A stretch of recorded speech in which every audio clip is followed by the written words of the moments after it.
Salut à tous, et oui, de retour, après une FAQ qui ma foi, première FAQ, et bah écoutez, de très bons retours, hein, pas mal de commentaires, merci à tous, je pensais pas que ça allait autant, que les gens allaient autant apprécier, bon, pas énormément de vues pour l'instant, c'est normal, c'est pas un déballage, c'est pas un test, il y en a beaucoup qui s'en battent les couilles complets. Donc là, c'est un déballage. Et pour une fois, je serai pas le premier. Il a déjà été testé il y a quelques jours sur la chaîne Chine Android. Moi, j'ai pas peur, je m'en fous, je cite les autres chaînes. J'ai deux concurrents, moi, c'est Chine Android et Sinodroid. D'ailleurs, ils se chamaillent comme des enfants, c'est trop marrant. Il y en a un qui sort le deal du jour, l'autre il sort le deal. Il y en a, alors, l'autre c'est le deal du jour, l'autre c'est un deal un jour. Aujourd'hui, aujourd'hui, et en plus c'est les mêmes téléphones, ils ont fait les vernets le même jour. Aujourd'hui, il y en a qui fait un jeu concours chez Android, fait un jeu concours pour gagner un téléphone, c'est bien, c'est pas mal. Il utilise ses ventes pour faire gagner un téléphone par Gearbest, pour fêter son anniversaire. Bonne initiative, c'est pas mal. 2 heures après ou 3 heures après, qu'est-ce qu'il y a? Sinodroid qui fait le même concours pour gagner Shoot One. La même histoire, le même système. Franchement, je sais pas ce qu'ils ont l'un sur l'autre, je sais pas si ils peuvent pas se blairer entre eux, mais honnêtement, ça m'a fait beaucoup rire de les voir se courir après comme ça. Moi, je fais mon trip, je fais mon truc, je m'en fous complet de ce qui se passe à côté. Allez, passons. Pensez à jouer au jeu concours, il est toujours dispo. Donc, c'est pas un smartphone à gagner, et oui. Mais bon, tous les mois, il y a un petit cadeau à gagner. C'est le geste, ça fait à participer, c'est sympa, c'est convivial. Voilà, il est dispo encore jusqu'au 15, et c'est plutôt pas mal. Donc, comme j'ai dit, ceux-là qui suivent les autres chaînes, ils ont dû savoir ce que c'est.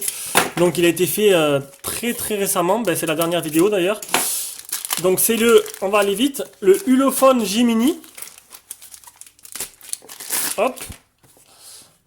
Tac. Moi je vais pas venir en DHL, je paye pas la taxe, je peux venir en colis privé, ça met un peu plus de temps, mais moi j'ai pas de taxe. Et ça vient de France et je suis pas pressé du tout d'ailleurs. Parce que bon, les gens qui regarderont le test de mon Ulefone Gemini, c'est qu'ils aiment la façon que je teste les téléphones, tout simplement. Qu'ils trouvent que j'ai un truc en plus, comme on me le dit souvent. Alors, Ulefone Gemini. Tac. On va mettre ça là, on va regarder la boîte. Donc dans la boîte, qu'est-ce qu'on a?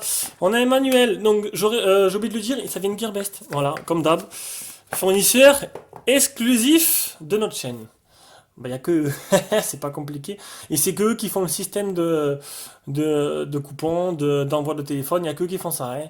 J'ai essayé de contacter, c'est quoi? Jigbuing. Ah, Jigbuing, par contre, eux, non. Hein. Il n'y a pas moyen. Ils m'ont proposé un coupon de 8 $. Donc ça fait 6 euros, 5 euros sur un téléphone. Bah, écoutez, je peux pas non plus faire des miracles. Hein. Donc, c'est rare. C'est un coq cristal. J'ai du mal à trouver le mot. Voilà, c'est un verre trempé pour le téléphone. Plutôt complète cette coque pour le Gemini. Donc le Gemini, il est à 120 euros sur la boutique Gearbest. Et il est à vendre de suite là, maintenant là. Le premier qui me laisse un message, il est à lui. Je le vends 100 euros. Voilà, c'est pas compliqué. 100 euros, bon, faut rajouter les frais de port. Hein. Je suis pas non plus riche, je l'ai payé 100 euros. Donc voilà, faut juste rajouter les frais de port. Celui-là qui est radin, il donne 5 euros et on envoie par Mondial Relais. Et puis les autres, ils prennent la poste. Colissimo. Donc, une coque en silicone. Je sais pas ce que c'est ça. Un porte-clés ou un truc pour un aimant ou pour nettoyer l'écran, je sais pas du tout. Un adaptateur de 1,5 A et un type rechargement, un câble de rechargement ainsi qu'un trombone. Donc c'est une coque qui ne sera pas amovible. Donc une boîte assez complète quand même, ça c'est plutôt sympa. Donc le téléphone, écoutez, c'est la première fois que je le vois parce que je regarde pas, j'ai pas regardé le test en fait des autres. Je regarde jamais le test des autres, juste le début. Je regardais au début pour voir un peu ce qu'il faisait et ça m'a pas plu. Donc du coup, je regarde pas.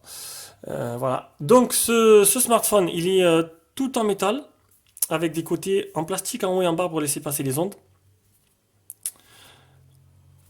Alors, bouton power, bouton volume plus moins. On a voir d'avoir un bouton un peu pour l'appareil photo. Ça a l'air d'un bouton un peu direct. Je sais pas si on pourra le personnaliser ou pas. On verra bien. On va l'allumer de suite. Donc par le bouton power. Tac.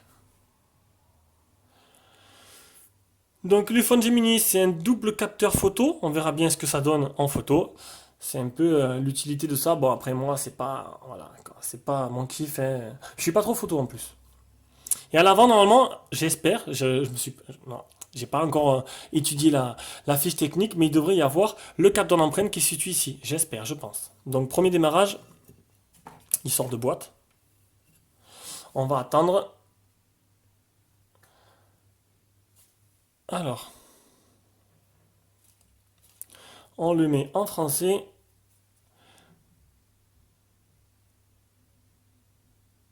Tac, on va faire tous les réglages et on revient après. Donc on arrive au moment de configurer l'empreinte digitale. Configurer l'empreinte digitale, hop. Déjà, niveau prise en main, il est top, hein. L'écran, il réagit bien. Le tactile réagit bien aussi, donc c'est pas mal. En plus, j'aime bien les téléphones avec... quand je le pose à la voiture sur un support aimanté, du coup, c'est le top. Parce que le capteur, il doit être devant, et ça, c'est plutôt sympa. Afficher toutes les notifications, localiser le capteur. Alors, c'est marrant parce qu'ils nous le mettent à l'arrière, alors qu'il est à l'avant. Mais bon, c'est pas grave. Allez.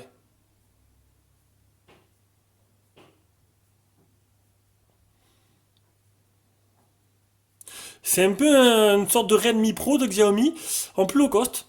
Maintenant, faut voir. Le Redmi Pro, il avait vraiment un écran magnifique, hein, un écran... L'écran, non, c'est pas du... Écran OLED, si je dis pas de bêtises.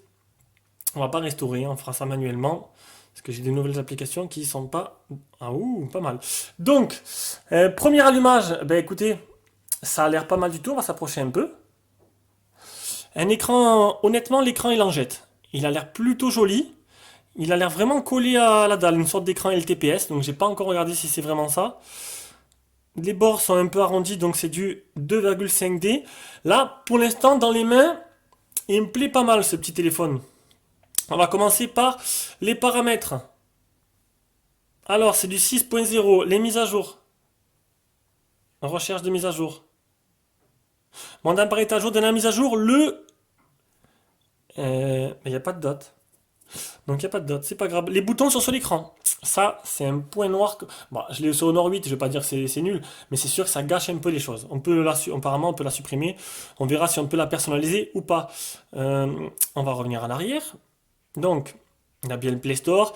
Il est en français, il est débloqué comme tous les téléphones chinois. On en pose encore la question si tous les téléphones sont débloqués. Oui, tous les chinois sont débloqués et double SIM. Presque tous, mais très tous. Voilà, presque. On va tester le capteur d'empreinte. Donc là, ce bouton, on va voir à quoi il sert. C'est un raccourci appareil photo. Ça me plaît bien. Ça me plaît bien. Ah, l'interface photo est super jolie aussi. Pendant ce temps, je suis convaincu. On va tester. Hop. Ah, à mon avis, il faut appuyer en même temps. Peut-être le déverrouiller une fois. On m'a dit des fois, il faut le déverrouiller une fois. Ah, voilà. Ce qui est dommage, c'est que le bouton n'est pas tactile. Donc, c'est plutôt rapide. Il est très très rapide. Par contre, il faut appuyer en même temps. C'est un bouton physique et pas tactile. C'est dommage. C'est dommage de ne pas avoir fait un bouton comme le Redmi Pro ou comme le Mi 5S ou comme le Zux Z2 tout simplement ou comme d'autres. Mais bon, j'ai toujours été pour la qualité Ulefone, j'ai toujours été impressionné. Enfin, pas impressionné, mais je trouve que la qualité Ulefone est vraiment pas mal. Je préfère Ulefone qu'Elephone. Elephone, je sais pas, je suis sceptique. Le S7, il m'avait pas convaincu. Là, Ulefone, pas mal du tout. Il a l'air pas mal. Donc, SLR caméra, on va prendre quelques photos. Et puis, on va terminer là. Donc, je sais pas du tout quel objectif ils ont mis dedans encore. Très rapide, autofocus très rapide. Bonne gestion des couleurs. Franchement, pour l'instant, ça a l'air d'être un très bon téléphone. Pour le prix qu'il coûte, très intéressant. Très très intéressant. On va agrandir un peu. Regardez un peu. Image lumineuse. Qualité photo, des bonnes couleurs. On peut pas trop zoomer, c'est dommage. Ça a l'air pas mal du tout, hein. Même en zoomant au maximum, c'est vraiment pas mal.